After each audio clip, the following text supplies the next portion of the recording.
So I actually got this idea for the album when I was sitting by the New York Bay, which is actually right across the street from where I live right now in Bay Ridge, Brooklyn. And I just see these huge cargo ships go by.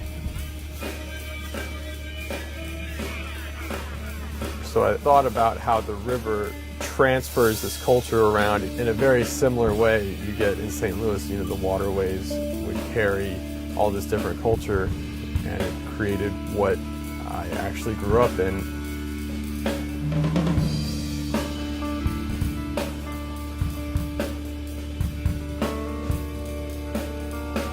So you've got New Orleans, which I draw a lot of funk influence. You've got Memphis, which has funk and blues.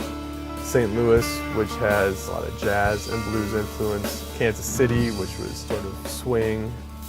Chicago, which is very influential for the blues.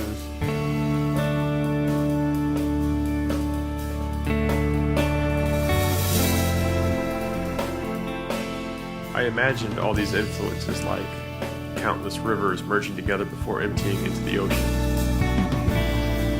The album, I guess, is like the mouth of the river.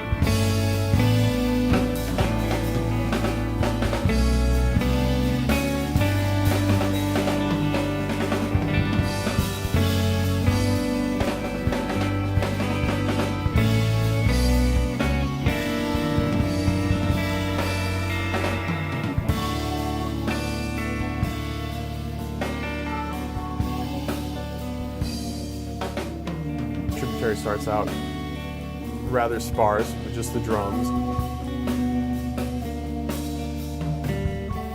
A melody comes in, which actually comes back in other parts of the album. And then the melody is harmonized and it just grows upon itself, and eventually you get into this large pulsing tune, and then it sets up the rest of the album.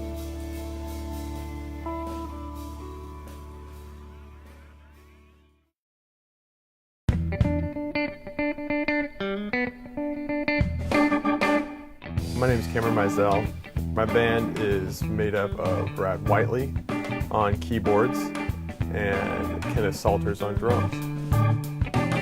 I met Brad when I was in Indiana University. Cameron had a funk band in Bloomington, Indiana called the Eddie Goes a Seven. He was playing keyboards and like organ and Fender Rhodes, and it was a great fit.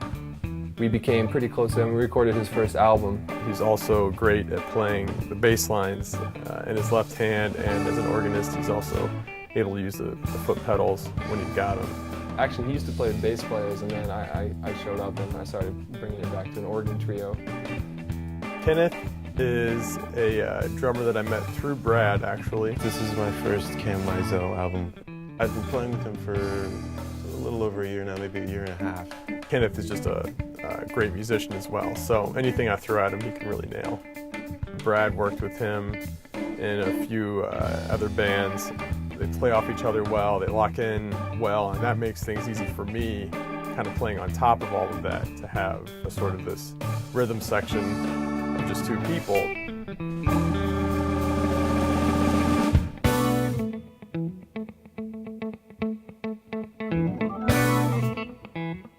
Bottoms was one of the last tunes I wrote for the album. I wanted a piece that could feature all three of us, especially Ken's drumming.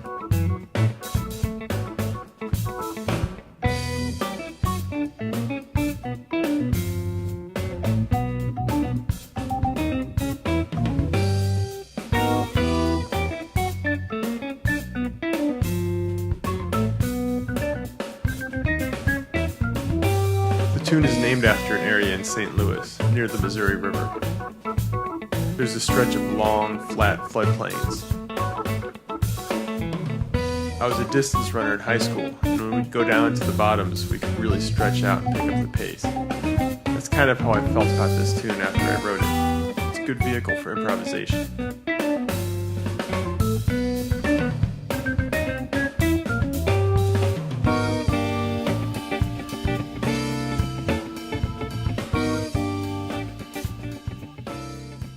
In Mark Twain's memoir, Life on the Mississippi, he talks about the difficulties of navigating a steamboat down the always changing Mississippi River.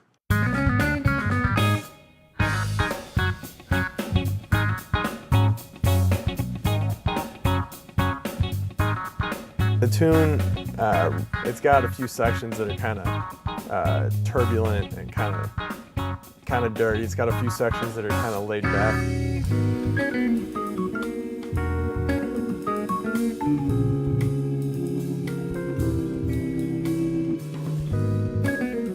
So it's this contrast between, you know, you have the smooth sailing on the river, and then you hit the rapids.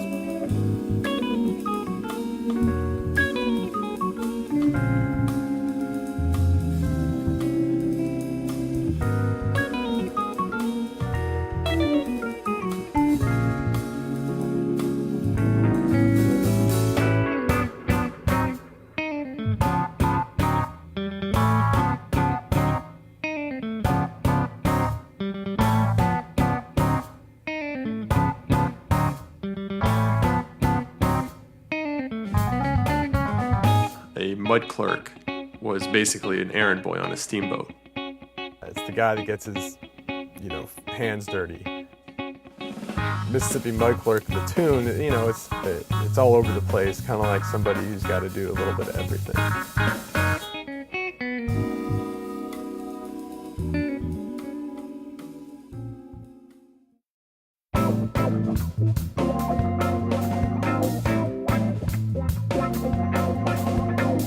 While most of the music on this album is laid back, I'd say Swell is definitely pushing things forward. This tune is essentially about rising floodwaters. I witnessed the Mississippi River flood of 1993 in St. Louis, and saw just how powerful the waters can be.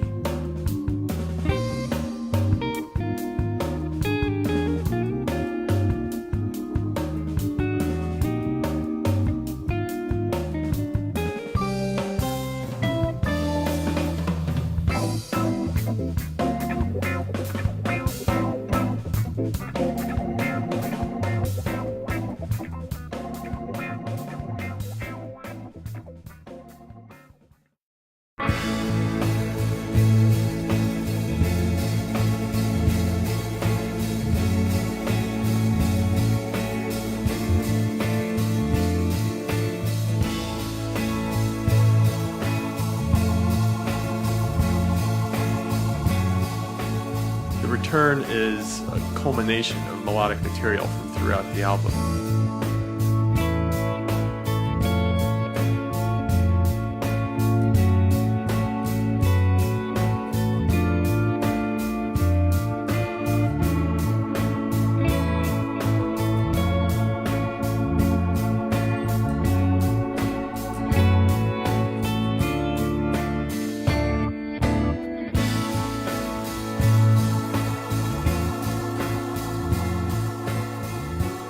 One of the reasons why it has that uplifting, kind of hopeful vibe is the tempo and the key that it's placed in. You know, it's the only tune that's in that key on the album, and the key that sort of contrasts what you get in Tributary, so it wants to kind of send you back. It's exactly what it's saying. It's the return, and you should feel like you're home.